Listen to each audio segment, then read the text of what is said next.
War के अंदर हर जगह 100% सक्सेस नहीं तवक्को की जानी चाहिए। हमें कहीं कहीं नुकसान भी उठाना पड़ेगा। जंगें दोनों तरफ से होती हैं। आप छोटी सी मैं मिसाल दूंगा क्लोजिंग से पहले कि जो हिंदुस्तान के जहाज उस दिन उड़ रहे थे, उस रात को 2 रात पहले वो 80 जहाज उड़ रहे थे, जिसमें से तकरीबन 34 राफेल, जो पूरा फ्लीट राफेल का हवा में था, और बाकी 40 उन्होंने जहाज दूसरे फर्स्ट वर्ल्ड ऑब्वियसली मॉडर्न पूरे किए हुए थे। अब 80 जहाज जब उड़ता है एन एवरेज 4 से 6 missile air to air carry करता है, जो हमारे जहाजों को मारने के लिए वो आए थे। तो मैं ये लिंक करना चाहता हूं, इसका मतलब है तकरीबन 400 के करीब air to air missile Indian जहाज ऑन बोर्ड लेकर फिर रहे थे कि कोई अपॉर्चुनिटी मिल जाए कि पाकिस्तान के जहाज को एक मिसाइल लग जाए। तो ये जो पाक फिजाइया के नौजवान पायलट थे, जिनको मैं अभी चंद हफ्ते पहले मिलकर आया था, मैंने उनके यूट्यूब डॉक्यूमेंट्री अपने चैनल पर बनाई थी, मैंने उनका इंटरव्यू किया था।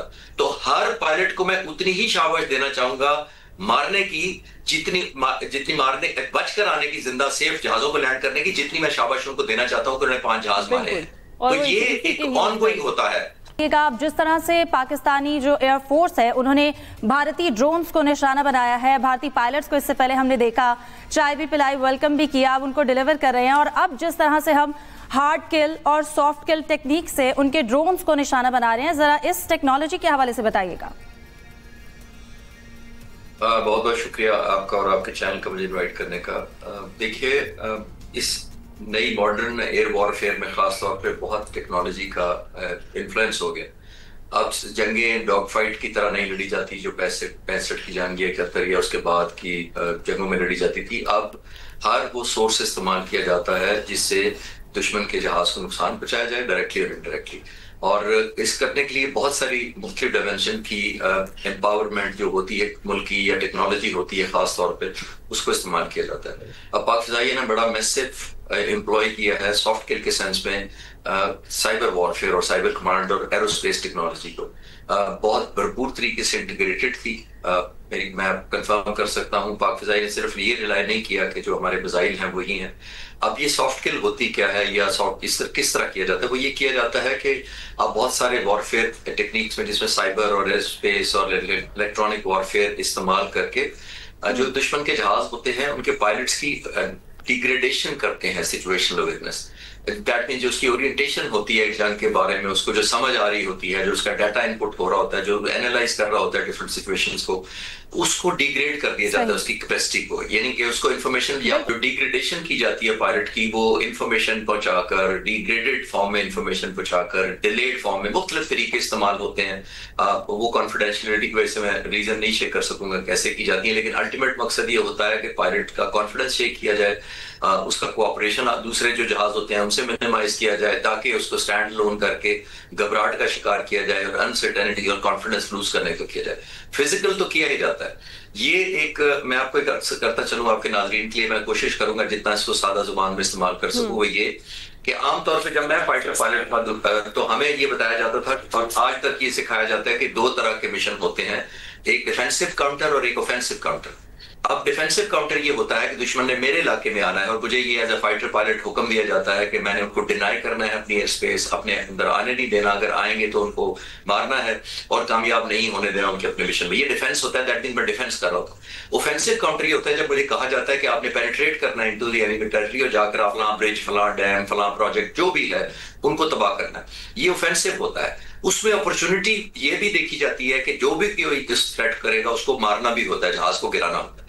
ये मॉडर्न एयर वॉरफेयर का ये यूनिक मिशन है पाक फिजाइया ने, जो तकरीबन 1 घंटा कॉम्बैट किया इंडियन जहाजों के साथ। और डिफेंसिव काउंटर है जिसका मकसद इन हमारे जहाजों का उड़ना ये था कि हिंदुस्तान को ना आने दिया जाए अपनी एयर स्पेस में। वो नहीं आए, अल्हम्दुलिल्लाह नहीं आए, और उन्होंने फिर स्टैंड ऑफ वेपन किया। और इसी मिशन को हमारे पायलट्स ने डिफेंसिव काउंटर से ऑफेंसिव काउंटर में कन्वर्ट कर दिया, जो कि ये बुक में नहीं लिखा जाता ये। यानी कि वो उन्होंने फिर ऑफेंस करके उनके 5 जहाज मारे। यानी कि ये बहुत बड़ी कामयाबी है कि सिर्फ उनको डिफेंड किया, फिर ऑफेंड किया, ऑफेंस लॉन्च किया, और फिर सबसे बड़ी बात यह है कि सारे का सारा पाक फिजाइया का फ्लीट खैरियत से बाहिफाजत अपने बेसिस पर आकर उतर गया। बिल्कुल डॉक्टर साहब, मैं جی خالد چشتہ، میں ایک چھوٹا سوال اس میں ایڈ کرنا چاہ رہی تھی. جو کل سے جس طرح سے ڈرونز جو ہے وہ شہری آبادی کی طرف بھیجے جا رہے ہیں اور ان کو پھر انٹرسیپٹ کیا جا رہا ہے، ہماری بڑی مستعد ہے پاک فضائیہ بھی، ہماری فوج بھی. ایک سوال جو ہے وہ سبھی لوگوں کے ذہن میں یہ ہے، اور بار بار سوشل میڈیا پر بھی لوگ یہ کرتے ہوئے دکھائی دے رہے ہیں کہ ان کو اپنی ایئر اسپیس میں آنے ہی کیوں دیا جا رہا ہے، ہمارے شہروں تک یہ آ ہی کیوں رہے ہیں. تو اس پر ذرا کلیئرٹی دیجیے گا کہ ان کو اسی پوائنٹ پر لا کر انٹرسیپٹ کرنا جو ہے اس میں کیا بہتری ہے اور کیا سائنس ہے اس کے پیچھے؟ یہ بہت اچھا سوال ہے اور یہ بڑا لاجیکل کوشچن لوگوں کے ذہن میں ہے. میں اب چھوٹی سی ایک بات کلیئر کرتا چلوں ایک انڈرسٹینڈنگ کے حوالے سے. دیکھیے دنیا کا کوئی ملک، موسٹ ماڈرن ملک بھی، اس کے ارد گرد کوئی دیوار نہیں کھڑی ہوتی کوئی 100 میل اوپر کہ کوئی نہ میزائل آ سکے گا نہ کوئی ڈرون آ سکے گا. یہ ایک اوپن سپیس ہوتی ہے. میں اس کی جسٹیفیکیشن نہیں، میں ریشنل بتا رہا ہوں. عام طور پہ لوگوں کے ذہن میں ہوتا ہے کہ ہمارا ہر طرح سے پاکستان امپریگنیبل ہے، کسی طرف سے کوئی پینیٹریٹ نہیں ہو سکتا، کوئی گھس نہیں سکتا ہمارے اندر. ایسا کسی دنیا کا کوئی ملک بھی یہ کلیم نہیں کر سکتا کہ ہم یہ اسٹیبلش کریں گے. پہلی بات. دوسری بات یہ ہوتی ہے کہ اور ہر آنے والی چیز کو نو ڈاؤٹ ہم الرٹ ہوتے ہیں، لیکن جب یہ میزائل ڈرون اس طرح کے بنائے جاتے ہیں ان کے اندر ایسی قابلیت رکھی جاتی ہے کہ اگر ان کو شوٹ ڈاؤن کیپیبلٹی کرنے کی کوشش کی جائے تو وہ ڈینائی کریں، تبھی ظاہر ہے وہ سکسیس ہوں گے، ورنہ تو ہر ڈرون مارا جائے. جو ڈرون والی بنانے والی کمپنیاں ہوتی ہیں وہ میک شور کرتی ہیں کہ یہ پہنچ جائے، اور جو ہمارے پاس جو ایئر ڈیفنس سسٹم ہے ہم سمجھتے اور بلیو کرتے اور ہر وہ ایکشن لیتے ہیں کہ اس کو نہیں پہنچنا چاہیے. تو یہ وار ہے، اور یہ نہیں ہوتا کہ 100% سکسیس اینی تھنگ جو ہمارے ملک کی طرف منہ کرے گا وہ دیوار سے ٹکرائے گا، کوئی اسٹیل کی دیوار کھڑی کی گر جائے گا. وہ آتے ہیں، ہم اٹیمپٹ بھی کرتے ہیں، اور ساری دنیا کے آپ نے دیکھ لیا، اسرائیل کو دیکھ لے، کوئی ماس ایسی چھوٹی فورس کے بھی میزائل اور راکٹ نہیں روک سکتے، حالانکہ نمبر 1 ان کا ڈیفense میکینزم سسٹم ہے. تو یہ دونوں طرف سے آن گوئنگ ہے بیٹل فار ڈینائل اور فار اوفینس، جیسے میں نے کہا. تو یہ کسی جگہ کوئی کامیاب ہو جاتا ہے، کسی جگہ کوئی کامیاب ہو جاتا ہے. تو یہ فول پروف سسٹم نہیں ہے کوئی کہ آپ یوں کٹ لگائیں گے تو وہ سارے گر جائیں گے میزائل. اچھا، ہیونگ سیڈ دیٹ، جیسے میں نے کہا کہ ان کے اندر سیلف ڈیفenس کی بھی کیپیبلٹی ہوتی ہے، اور اینیمی کا جو جیسے پاکستان کا ایئر ڈیفنس ہے اس کو سپریس بھی کرتا ہے یہ جو ڈرون آتا ہے. سپریس کا مطلب ہے اس کے سگنلز کو جیم کرتا ہے، کاؤنٹر کرتا ہے تاکہ وہ ڈرون سروائیو کرے، اپنی ڈیسٹینیشن تک پہنچ سکے جو ٹارگیٹڈ ہوتی ہے. تو یہ آن گوئنگ بیٹل ہوتی ہے. تو اس میں یہ نہیں ہو سکتا کہ جیسے میں نے عرض کیا کہ، اور دوسرا ایک ٹیکنیک دشمن آج کل یہ کر رہا ہے کہ اگر کسی جگہ 50 انہوں نے بھیجنے ہیں یا 25 بھیجنے ہیں تو وہ 200 لانچ کرتا ہے تاکہ سکسیس ہے. ہم شوٹ بھی کریں گے، ڈینائی بھی کریں گے، ہم جیم بھی کریں گے، تب بھی وہ ان کا مقصد یہ ہے کہ لاہور میں 2 بھی پہنچ جائیں تو لاہور ظاہر ہے جو لاہور کے عظیم شہری ہیں وہ سمجھیں گے کہ شاید ہم انسیکیور ہو گئے، 2 آگے لگ گئے ہمارے. ایک بھی پہنچ جائے ایئر گورنمنٹ صاحب، ایک بھی پہنچ جائے تو بھی یہی ازیوم کیا جاتا ہے. تو ڈاکٹر جمیل صاحب آپ کی جانب آئیں گے. ابھی آپ نے دیکھا ہے کہ آئی پی ایل کو بھی معطل کر دیا گیا ہے، پی ایس ایل کے بھی میچز منتقل ہو گئے ہیں. تو سفارتی سطح پر آپ دیکھتے ہیں کہ ان چیزوں کا بڑا امپیکٹ آتا ہے، نہ صرف آپ کے کھیلوں پر، ثقافت پر، آپ کے سفارتی سطح پر، ہر محاذ پر کہیں نہ کہیں یہ جو ہے آپ متاثر ہو رہے ہوتے ہیں. تو آپ سمجھتے ہیں کہ جن کے اپنے گھر شیشے کے ہوتے ہیں ان کو اس طرح پتھر نہیں برسانے چاہیے؟ جی بالکل ایسا ہی ہے، لیکن اس کے علاوہ بھی دیکھیں کہ انڈیا کا ہمیشہ یہی طریقہ رہا ہے کہ پاکستان کو آپ نے دیکھ لیا کہ اتنی بڑی کثیر تعداد میں وائس مارشل صاحب نے آپ کو بتایا کے ساتھ وہ آئے، اور کس طرح ہمارے شاہینوں نے ان کا نہ صرف اپنے ٹیریٹری میں رہتے ہوئے انٹرنیشنل قوانین کی پاسداری کرتے ہوئے کس طرح ان کا ڈیفینسو اور آفینسو آپریشن کر کے دنیا کے سامنے پاکستان فضائیہ کا ایک نام مزید روشن کرا دیا اور ایک سکہ منوا دیا کہ پاکستان فضائیہ جو ہے نہ صرف اس کے پاس اکوپمنٹ وہ ہے بلکہ اکوپمنٹ کے ساتھ ساتھ اس کو استعمال کرنے والے، جہاز کو استعمال کرنے والے جو ہیں وہ نہ صرف ٹرینڈ ہیں بلکہ ان کا جذبہ بھی وہ بھی ان کا وہ that is at the height. تو اس لحاظ سے وہ تو ایک سکہ منوایا.